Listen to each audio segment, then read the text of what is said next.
उत्तरकाशी के धराली गांव में आई आपदा का आज चौथा दिन है। अभी भी 100 से 150 लोग लापता बताए जा रहे हैं। ये मलबे में दबे हो सकते हैं, इसकी संभावनाएं हैं और पूरी तरीके से रेस्क्यू शुरू होने में 4 दिन का समय और लग सकता है। धराली त्रासदी का अपडेट फिलहाल क्या है? धराली के 80 एकड़ में 20 से 50 फीट तक मलबा फैला हुआ है और इसे हटाने के लिए 3 जेसीबी मशीनें लगाई गई। मलबे के नीचे दबे लोगों की तलाश इस समय युद्ध स्तर पर की जा रही है। आपको बता दें, उत्तरकाशी से गंगोत्री तक एक ही सड़क है जो कि धराली से होकर गुजरती है। हर्षल से धराली की 3 किलोमीटर की सड़क 4 जगह पर 100 से 150 मीटर तक खत्म हो चुकी है। भटवाड़ी से हर्षल तक 3 जगह पर लैंडस्लाइड की घटना हुई और एक पुल भी टूटा और ऐसे में धराली तक सड़क खुलने में 3 से 4 दिन का और समय लग सकता है। धराली और हर्षल में आई आपदा ने भारी तबाही मचाई है। सड़कें और जो पुल है वो टूट गए हैं, जिससे इन तमाम इलाकों तक पहुंचना बेहद मुश्किल हो गया और केवल हवाई मार्ग ही एकमात्र रास्ता इस समय बचा हुआ है। रास्ता अभी तक नहीं खुला है धराली का, क्योंकि भटवाड़ी टू हर्षल 3 जगह लैंडस्लाइड की घटना, एक छोटा पुल है और तबाही की वजह से ये पुल टूट गया है। इसके साथ ही 3 से 4 दिन का वक्त और लग सकता है, ये कहा जा रहा है। हर्षल घाटी में कुदरत ने भारी तबाही मचाई। धराली में बादल फटने के बाद सैलाब नजर आया और ये विनाशकारी प्रलय जो है वो खीर गंगा नदी से होते हुए भागीरथी में आया। भागीरथी नदी ने हर्षल में अपनी विनाश लीला दिखाई। हर्षल में भारतीय सेना का महत्वपूर्ण कैंप पूरी तरीके से मलबे में बदल गया। ये कैंप भारत चीन सीमा के बेहद करीब है और सैन्य दृष्टि से बेहद महत्वपूर्ण है। सैलाब के कारण कैंप 15 से 20 फीट नीचे दब गया। आर्मी कैंप में मौजूद 8 जवान और एक जेसीओ लापता हैं, जिनकी तलाश मलबे में इस समय हो रही है। 5 अगस्त की तबाही में धराली गांव और आर्मी कैंप पूरी तरीके से तबाह हो चुके हैं। उत्तराखंड के धराली में ISRO ने सैटेलाइट इमेज जारी किया है। इसरो की तरफ से ये जो इमेज जारी किया गया है उसमें तस्वीर में हादसे से पहले और हादसे के बाद की तस्वीर नजर आती है। इसरो ने एक बयान जारी करते हुए कहा कि Cartouche-2S सैटेलाइट से हादसे वाली जगह की पहले और बाद की तस्वीर क्लिक की गई।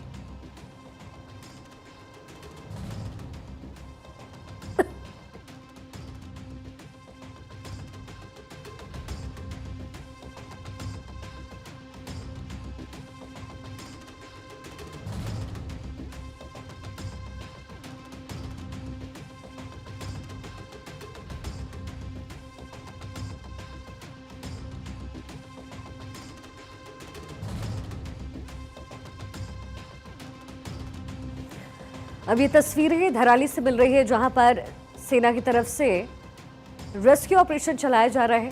त्रासदी के बाद रेस्क्यू ऑपरेशन चलाने में काफ़ी मदद इसरो सैटेलाइट की तस्वीरों से मिली है। जो जांच पड़ताल हुई है उसमें बाढ़ के कारण जो नदियां हैं वो चौड़ी हो गई थी, उनका रास्ता बदला। धराली लगभग 20 हेक्टेयर क्षेत्रफल के मलबे का जमाव है वहां पर और प्रभावित क्षेत्र में कई इमारतों को नुकसान हुआ है। नदी के किनारों और घरों पर कीचड़ भी जमा हुआ है। इस घटना के बाद मलबे में फंसे हुए लोगों को लेकर के चिंताएं बढ़ गई हैं। वहीं भारत की टीम ग्राउंड जीरो पर है। सेना, ITBP, NDRF और बाकी टीमें बिना रुके, बिना थके जी जान से रेस्क्यू में लगी है, ताकि वहां पर फंसे हुए लोगों को जल्द से जल्द बाहर निकाला जा सके। वहीं बाकी टीमें जो मदद के लिए पहुंच रही हैं वो भूस्खलन की वजह से रास्ते में फंसी हुई है, क्योंकि भटवाड़ी में उत्तरकाशी हर्षल का रास्ता पूरी तरीके से बह गया है, जिसे जल्द से जल्द बनाने की कोशिश हो रही है ताकि बाकी टीमें भी मौके पर आराम से पहुंच सके। मलबे में इस समय जो जिंदगी है उसकी तलाश हो रही है। जो प्रभावित इलाके हैं उसमें राहत और मलबा हटाने का काम चल रहा है। उत्तरकाशी जिले से अब तक 566 लोगों को सुरक्षित बाहर निकाला गया, जबकि धराली हर्षल में तकरीबन 300 लोगों को बचाने का काम जारी है। बाढ़ और भूस्खलन क्षेत्रों में डॉग स्क्वाड भी लगाया गया है। धराली हर्षल आपदा क्षेत्र में SDRF ने सघन जांच और खोज अभियान चलाया। SDRF अत्याधुनिक उपकरणों जैसे कि victim locating camera, thermal imaging camera जैसे जो आधुनिक उपकरण हैं अपने साथ लेकर के मलबे में इस समय तलाश कर रही है। SDRF की डॉग स्क्वाड टीम भी मलबे में दबी हुई जिंदगी के लिए सर्च में जुटी हुई है। साथ ही SDRF टीम गंगनानी से जुड़े हुए जो पुल हैं उसको फिर से निर्माण के लिए PWD और BRO के साथ सहयोग कर रही है। सेना डॉग स्क्वाड ड्रोन और ग्राउंड रडार से खोज और बचाव का काम कर रही है। पुलिस महानिदेशक दीपम सेठ ने उत्तरकाशी पहुंच करके हालात का जायजा लिया और अधिकारियों को राहत कार्य तेज करने के आदेश दिए। गंगोत्री नेशनल हाईवे पर अस्थायी वैली ब्रिज बनाया जा रहा है, क्योंकि लिमचागढ़ पुल टूटने से ऊपरी हिमालय क्षेत्रों का जो संपर्क है वो कट गया। हर्षल और धराली में सड़क बहाली का काम हो रहा है। उत्तरकाशी के DM प्रशांत आर्य ने कहा कि कल हमने लगभग 400 लोगों को निकाला है। आज हमारा लक्ष्य लगभग 300 लोगों को निकालना है। आज सुबह तक 75 लोगों को निकाला जा चुका है। आवश्यक राहत सामग्री की आपूर्ति कल शुरू हुई और इससे धराली में लोगों को बांटा जा रहा है। जल्द ही बिजली और इंटरनेट कनेक्टिविटी भी बहाल हो जाएगी। 400 लोग इवैक्यूएट कर रहे हैं यहाँ से गंगोत्री, डाला, हर्षिल, धराली और आज लगभग 300 लोग हैं जो इवैक्यूएशन अभी हम प्रोसेस शुरू कर दिया है 7 बजे से। तो लगभग 75+ हम लोग अभी इवैक्यूएट कर चुके हैं। जो भी नेसेसरी यहाँ पे रिक्वायरमेंट है सामान की, वो सामान आना कल से आना शुरू हो गया है मिलना, और हम डिस्ट्रीब्यूट आज करा रहे हैं धराली में और जहाँ भी अफेक्टेड है हर्षिल में भी करेंगे। कम्युनिटी किचन इस्टेब्लिश कर दिया है हर्षिल में, यहाँ भी आज स्टार्ट कर रहे हैं। मेडिकल कैंप चला दिए हैं दोनों जगह, यहाँ पे मेरी स्टेट की टीम भी है और हमारी लोकल की टीम भी है, आर्मी का टीम भी मेडिकल कैंप लगा चुकी है। एक्सप्रेस का जो हम डिस्ट्रीब्यूट करते हैं SDRF के 9 तहसील से, वो भी हमने कल करा दिया। आज हम कुछ कैश भी डिस्ट्रीब्यूट करा दिया। डेड बॉडी रिकवर हुई है टिल डेट वो एक ही हुई है, और अभी जो मिसिंग का डेटा हमने कल पूरा बैठ के पूरा सर्वे किया, लोगों को बुला के बैठे, तो अभी 48 + 1 48 + 1 49 का टोटल डेटा है। धराली आपदा में घायल लोगों को एयरलिफ्ट किया जा रहा है। घायलों को एयरलिफ्ट कर मातली हेलीपैड लाया जा रहा है, जिसके बाद घायलों को आगे के उपचार के लिए भेजा जा रहा है। धराली में भारतीय सेना, भारतीय वायुसेना, SDRF, NDRF, ITBP, BRO और स्थानीय प्रशासन द्वारा रेस्क्यू अभियान लगातार चलाया जा रहा है। वहीं एक जनरेटर देहरादून से चिनूक हेलीकॉप्टर के जरिए हर्षिल पहुंचाया गया। धराली में मशीनों का इंतजार कर रहे सेना के 2 इंजीनियर रेजिमेंट ने कैप्टन गुरप्रीत सिंह ने बताया कि 5 अगस्त को बादल फटने के बाद जवान 15 से 20 मिनट में यहां पहुंच गए। सभी तकनीकी विशेषज्ञ हैं, लेकिन मशीनें नहीं हैं। हम मौजूदा संसाधनों से ही काम चला रहे हैं। 250 से 300 सैन्यकर्मी और अन्य जवान रेस्क्यू में जुटे हैं। हमारा लक्ष्य 1 हफ्ते में हर फंसे हुए व्यक्ति को बचाना है। धराली हादसे पर प्रशासन और रेस्क्यू टीम लगातार नजर बनाकर रखे हुए हैं। अर्पण यदुवंशी SDRF कमांडर हैं, जो कि हर्षिल घाटी में मोबाइल और इंटरनेट कनेक्टिविटी बहाल करने में पूरा ध्यान दे रहे हैं। फोकस है। अरुण मोहन जोशी IG हैं SDRF के। धराली में 20 से 60 फीट ऊंचा जो मलबा है, उसमें नीचे 60 से ज्यादा लोग दबे हो सकते हैं, इसकी संभावनाएं जाहिर की जा रही है। Lieutenant general Raghu Srinivasan director हैं BRO के।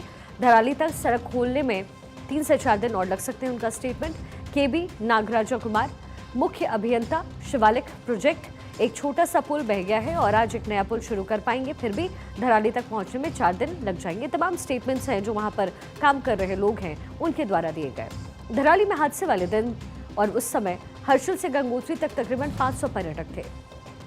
बीते 2 दिन में सेना और NDRF ने फंसे हुए 307 पर्यटकों को हेलीकॉप्टर के जरिए निकाला। इनमें 131 गुजरात, 123 महाराष्ट्र के रहने वाले हैं, 21 मध्य प्रदेश, 12 उत्तर प्रदेश, 6 राजस्थान, 28 केरल, 5 कर्नाटक और 3 तेलंगाना के रहने वाले निवासी हैं। वहीं मुख्यमंत्री पुष्कर सिंह धामी के हर्षिल आगमन पर गुजरात की एक महिला पर्यटक ने अपने दुपट्टे का एक हिस्सा फाड़कर मुख्यमंत्री धामी की कलाई पर राखी बांधी। महिला ने कहा कि राखी धामी सरकार के आपदा राहत कार्यों के लिए आभार और प्रशंसा का प्रतीक है।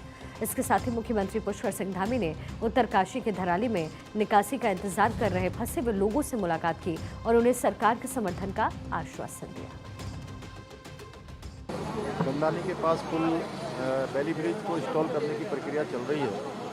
आज मैं ग्रामीण क्षेत्र में आज मैं गया था। आज मैं वहाँ के सारे लोगों से मैंने भेंट भी की है और परेशानी है और बड़ी चुनौतियाँ भी हैं, लेकिन उनका हर प्रकार से हम लोग पुनर्वास करेंगे।